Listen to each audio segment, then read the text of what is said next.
I want to give all praise and glory to Yahweh Bahasham, Yahweh Shai Bahasham Ha Rakah Quadash. Double honors unto our apostle elders, which rule great millstone wow. And shalom to the hopeful elect of the nation of Israel. May you endure unto the end. Shalom wa abba babal.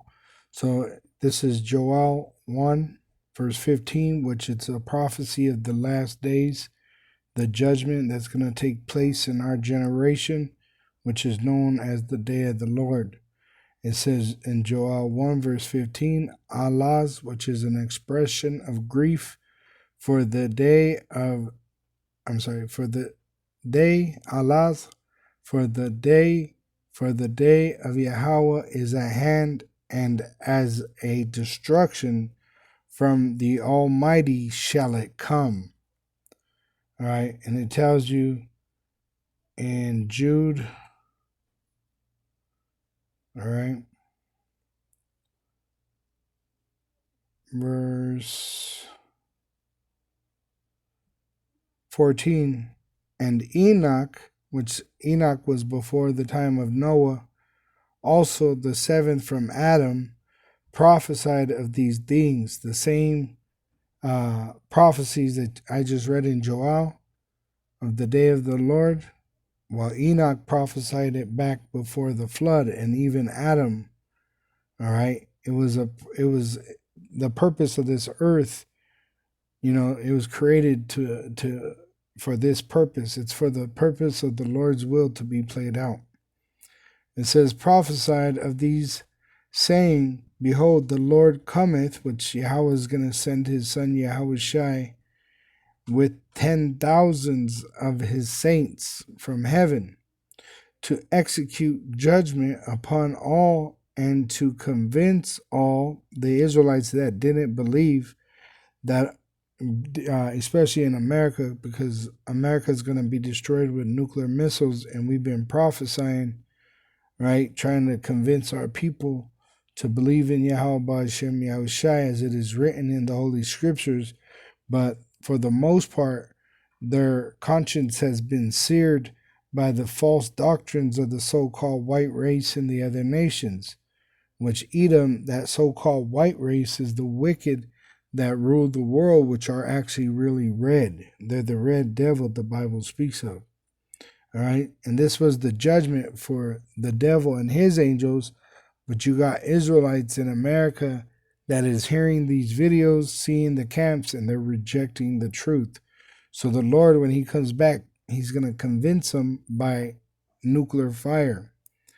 It says to execute judgment upon all, and to convince all that are ungodly among them, talking about the Israelites that are in the ways of the heathen, of all their ungodly deeds, which they have ungodly committed, and of all their hard speeches against his prophets, which ungodly sinners, these Israelites that don't believe, have spoken against him. All right? Which it tells you in 2nd Ezra 15 and 4. For all the unfaithful Israelites shall die in their unfaithfulness. Behold, saith the Lord, I will bring plagues upon the world, the sword, famine, death, and destruction.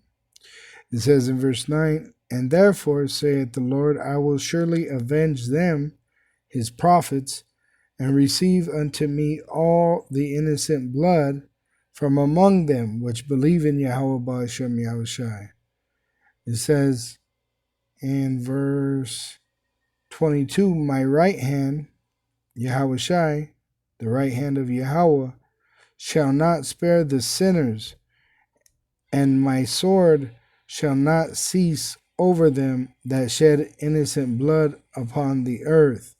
So the wicked are going to be destroyed, and them that do wickedly. All right, it tells you that in Malachi 4, verse 1, it says, for behold, the day cometh, which is the day of the Lord, when Yahweh sends his son Yahweh Shai back with the host of heaven, that shall burn as an oven, nuclear destruction of America, and all the proud, yea, and all that do wickedly shall be stubble. And the day that cometh shall burn them up, saith Yahweh of hosts. The host is talking about the angels, which are coming with Yahweh Shai on chariots, which you know as so-called UFOs. All right. That it shall leave them neither root nor branch, which the Lord's going to destroy his whole entire kingdom. And he's going to enslave the heathen under us, starting with that so-called white race, which America is their kingdom. All right. That's why Trump is known as the king of Babylon, the king of Egypt, which these are spiritual names of kingdoms that the Israelites were once in, and they fell after we left. And that's what's about to happen. The Lord's going to remove us to put us back into the promised land, and they're going to be destroyed. Their land is going to be destroyed, all right, at the same time as us leaving. Now, we're not going to walk out or drive out or take a boat or a plane. The Lord's coming to bring us salvation by chariot, all right? So I Googled it, all right? Most place in the world to see UFO sightings, it says the United States, particularly California and the southwestern states, which really, when you go into the map, it's all, it's the whole entire country, all right, that is being under these chariots, all right? Let me put in the world. Yeah, I did. I put it in the world. Most place in the world on map to see UFO sightings. See, Colorado. It says the San Luis Valley in Colorado is one often cited as one of the most active regions for UFO sightings worldwide. See? And Colorado is really in the middle of the pretty much the United States, pretty much, But as you can see on this map, America is the main country where the eagles are gathered, all right, because of the dry bones that were here now are coming alive and standing upon their feet. In all these major cities of America, you have camps waking up that we are the Israelites through the Holy Spirit, and we're prophesying. And great fear is falling into the hearts, right, of our enemies, our oppressors. Great fear is coming upon them, all right? And it's a spiritual thing that's taking place, all right? Shalom to the hopeful elect of the nation of Israel. May you endure unto the end. Shalom, wa above all.